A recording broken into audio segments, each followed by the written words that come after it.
context of the rift that we saw that undermined the second half of the Eagles season last year, do we expect that that's going to get better? I could see a world that it comes off the rails a lot easier than I could see them getting back to the Super Bowl. Crew did you dirty there. I was wrong. I was wrong about this Eagles team. I wasn't doubting that, but I mean. No, I'm just saying I can admit when I was wrong. I mean, one of the hardest things to break down is the culture in the building, the chemistry in the locker room. And based on the first 4 games of the season, it felt like it was touch and go.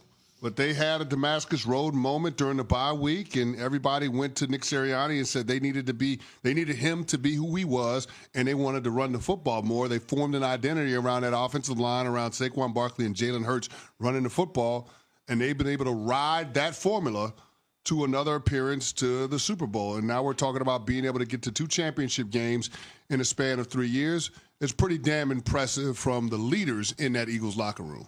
Including their head coach, Nick Sirianni? Sure. Oh, boy. Oh, boy.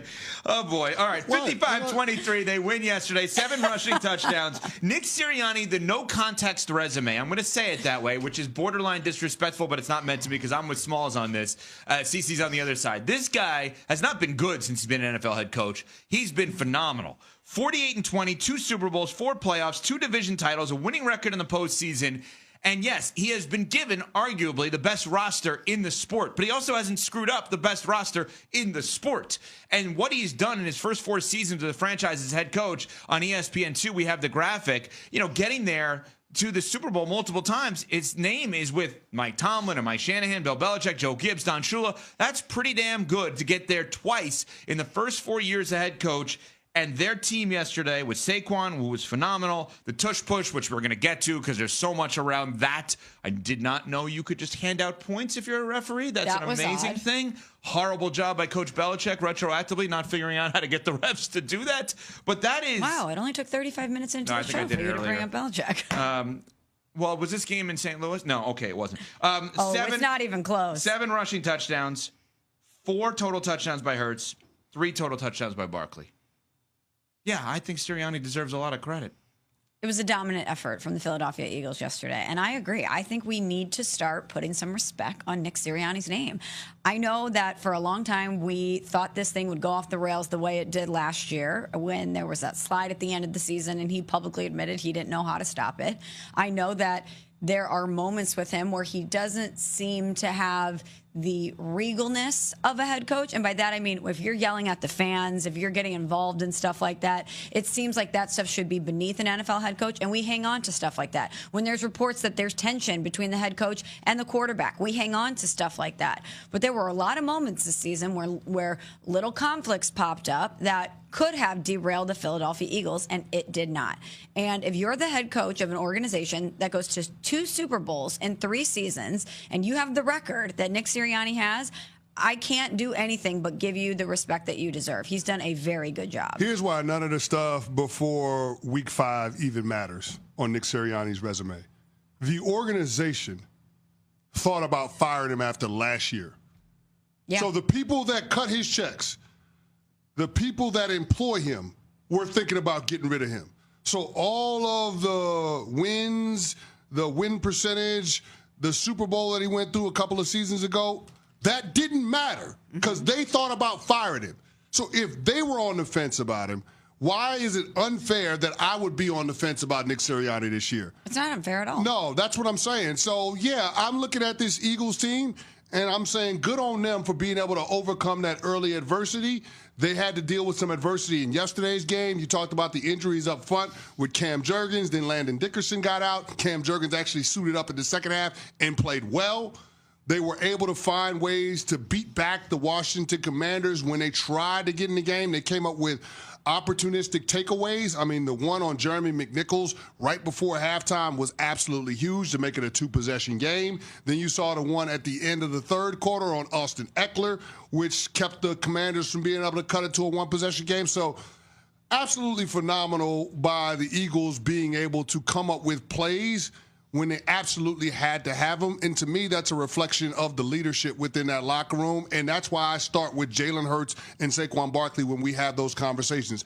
I will give Nick Sirianni credit for not getting in the way, but you don't get any points for being able to beat a rookie quarterback at home in the conference championship game when you have the better team. What if that team and that coach beats the Kansas City Chiefs as they're trying to go for a 3-peat? Oh, yeah. You're doing something then that I don't expect you to do. Okay. Now, here's the thing. The Eagles will probably be a favorite in Super Bowl 59 because I just think their roster is better than the Chiefs top to bottom. But nobody's going to dismiss Patrick Mahomes, right? It feels like, the Philadelphia Eagles are in that position where in order to be the champs, they got to beat the champs. Yeah. And this is a team that's won back-to-back championships. And, oh, by the way, this current run that Patrick Mahomes is on with 9 straight playoff wins, it started with you. Mm-hmm. So, I mean, this is a situation now where you have an opportunity to get back, some retribution. And if Nick Sirianni finds a way to pull that off, then all of a sudden I think it's fair to put his name in the conversation with the very best coaches in the NFL today. I'm comfortable doing it now, to be honest with you. Sirianni yesterday, after the game, after clinching another spot in the Super Bowl, discussed his relationship with Jalen Hurts over the past few years. We've been through a lot together, right? A lot of wins, some downtimes, but that's what kind of forges relationships. And I don't want anybody else leading this team, at quarterback other than him. He's a winner.